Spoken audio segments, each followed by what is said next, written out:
talk for hours or chat for hours, either when you are together physically or when you are on the phone.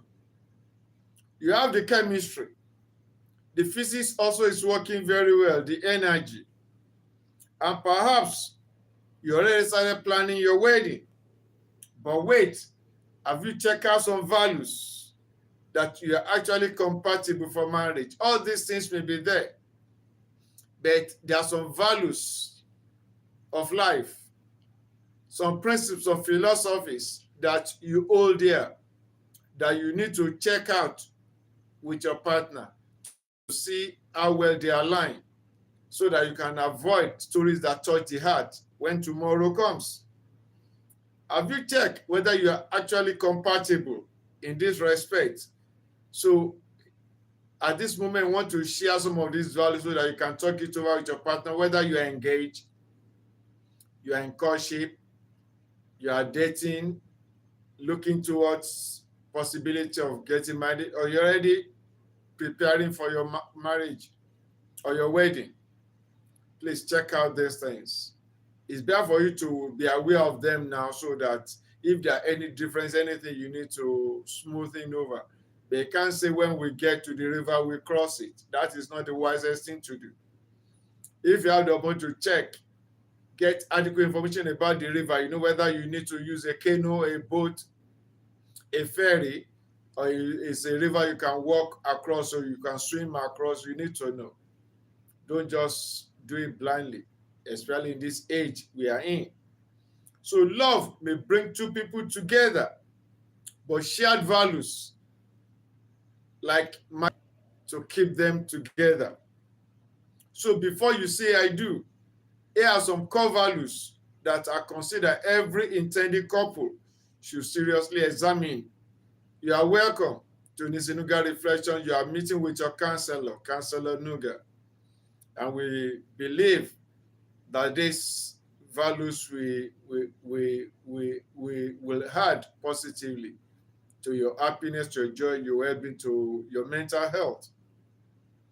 The first thing you need to look at is faith and spirituality. Human beings are spirit beings. We have a spirit man living in a physical body. Like the Bible says, we are made up of spirit, soul, and body.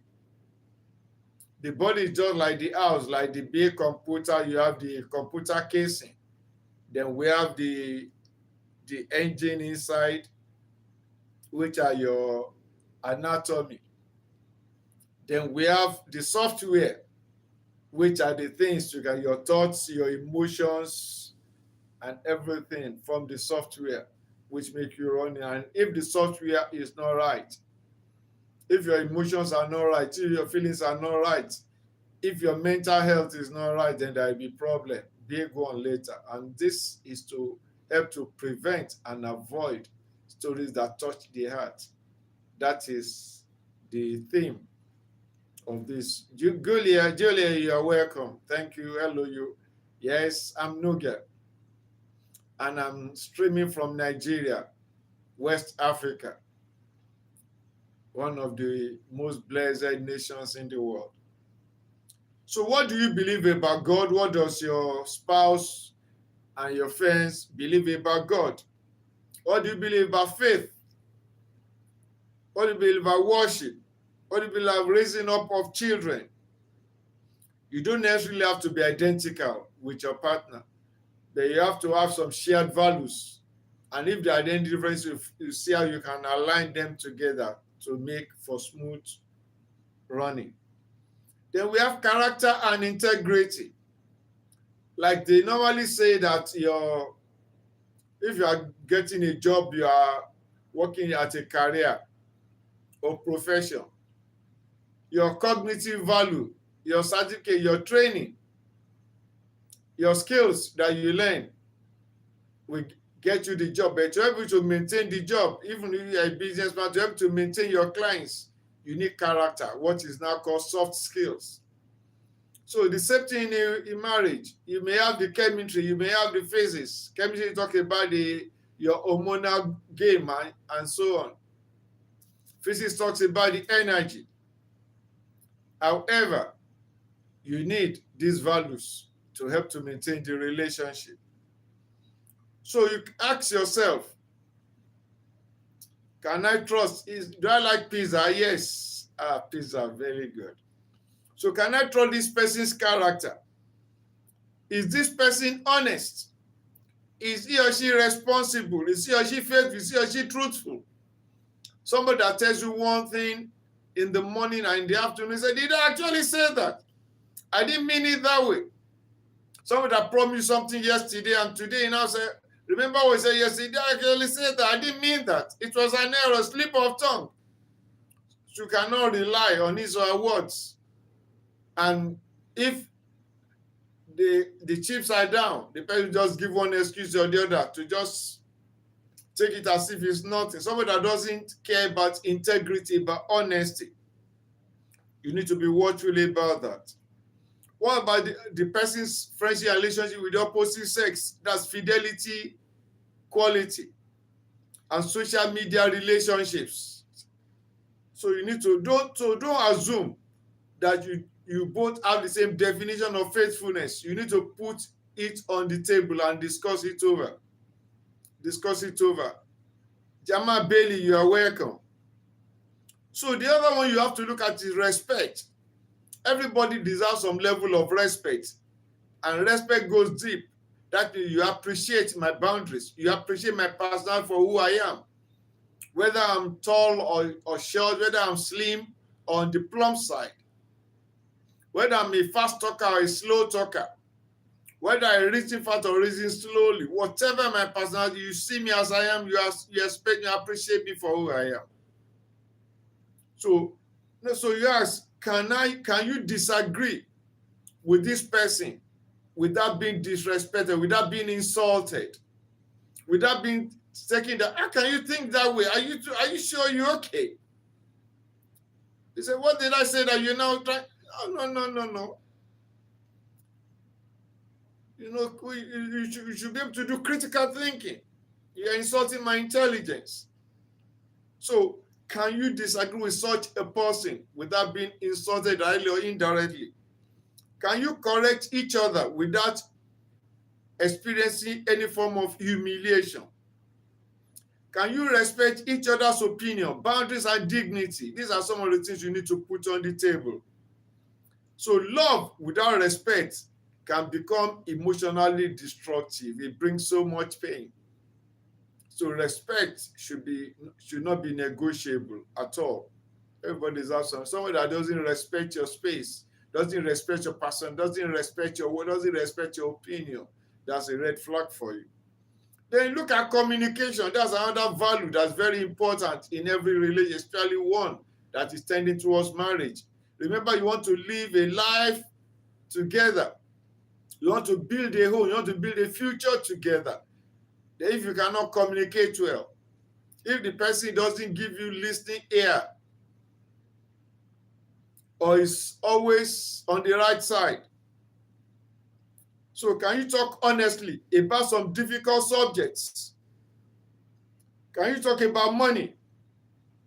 Can you talk about sex? Can you talk about children? Can you talk about family? Okay, what kind of family are we looking at? Can we talk about, okay, what's the orientation to sex? What is this? So by the time you marry, you be able to understand. Even though we are married, we still have to have some space, some amount of boundary. If I say I'm tired, I'm tired. If I say I don't want it, I don't want it. So you need to understand that.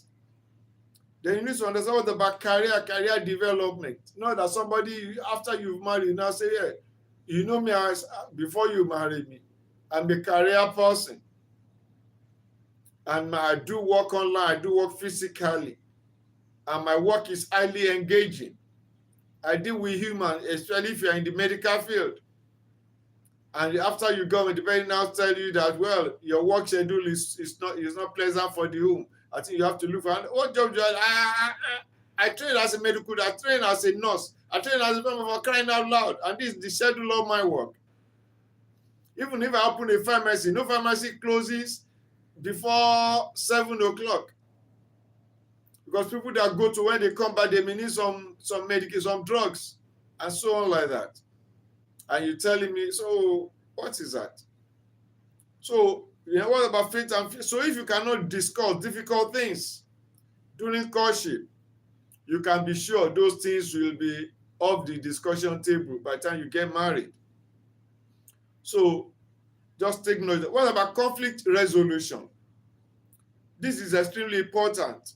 You don't just take it that, okay, when we get married, things will solve itself out. No, don't only ask, how much do we love each other?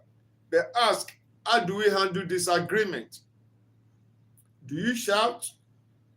Do you withdraw? Do you threaten or do you manipulate?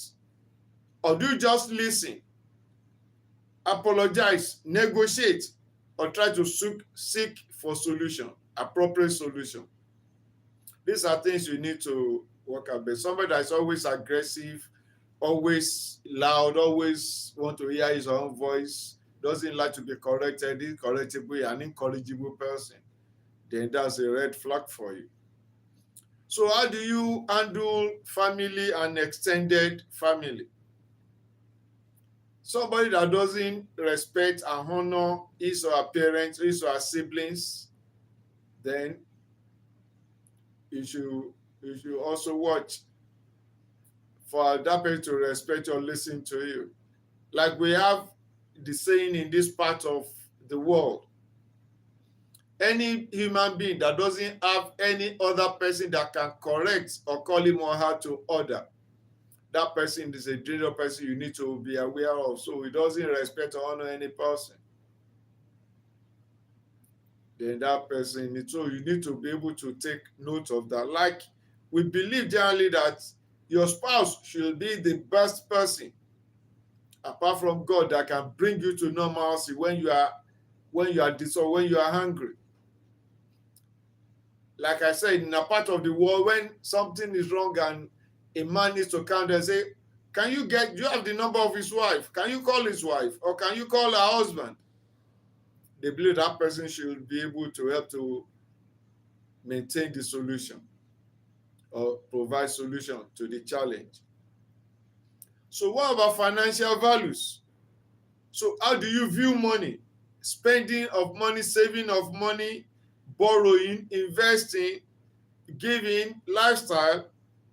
What happens when one person is earning more substantially than the other? Is there jealousy? Is there discrepancy in the mutual respect? Does the higher value financially person, spouse, look down on the other one? So financial incompatibility, if not well managed, can create stress in marriage relationship. Then career and ambition. I mentioned that earlier. So you need to work at that. You may say after your first degree, you want to go for a master, then you want to go for a PhD, you like to be a lecturer, you have to be a researcher, you need more knowledge about what you're doing. You discuss that with your partner. So you know that after you get married, you now say, well, I think you have read enough.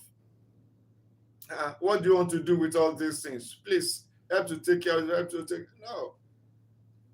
It doesn't mean that because you get married, your ambition, your dreams should not be cut short.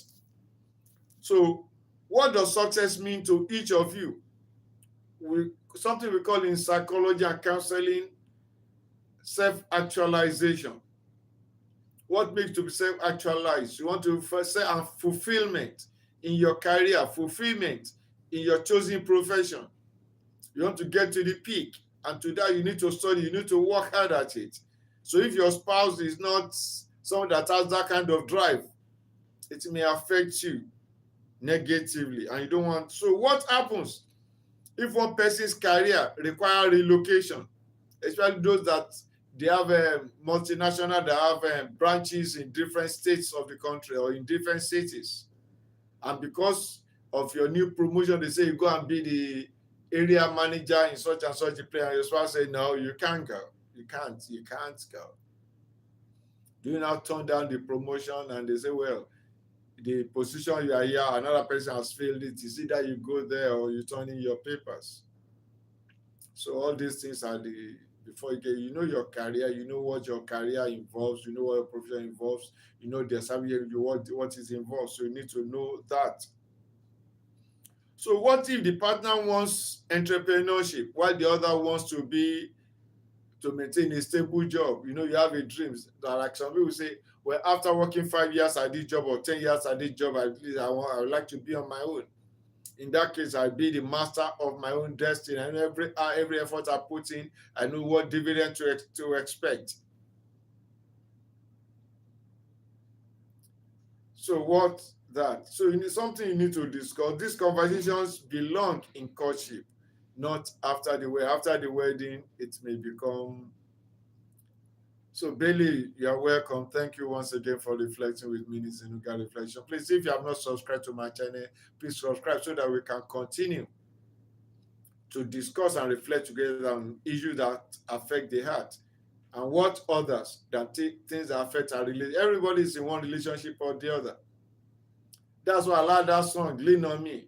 We all need somebody to lean on. And like TP, Teddy Pendergrass sang, it's so good when you love somebody and somebody loves you back. So if the person will have to put the cards on the table, because I know I want things that will make you happy, make you to enjoy this home we are trying to, this relation we're trying to build. So then, what about children and parenting? Do you want children? Do you love children? How many do you want? How many? How will they be disciplined? They will be disciplined with love. All this you have to discuss. Do you shout at children? And you watch how the person deals with children in the family and children in the neighborhood and see you say. Like I shared yesterday in the other video, there are two outstanding examples which are not sweet. A lady did not want to get pregnant, and because of that, she had to use contraceptive. And the husband did not know until after some years. And they have been struggling, going to the hospital. Everybody, boy, what is wrong? What is the issue? And they say, well, we are praying. But somebody is sabotaging it. And the other lady, you know what she did? She was putting spermicide. That is the drug that can kill sperm, so that the semen ejaculation will be watery. We have dead sperms. So she was putting that drug, tasteless, inside her husband's tea or coffee every morning. She prepared, and the man did not know until the man went to another hospital for just general medical checkup, and the doctor there just said, sir, this thing was discovered in your specimen. Why are you using it? Because if you use it for too long, it has side effects. Will kill the spermatozoa because it works on the testicles where the sperms are being produced.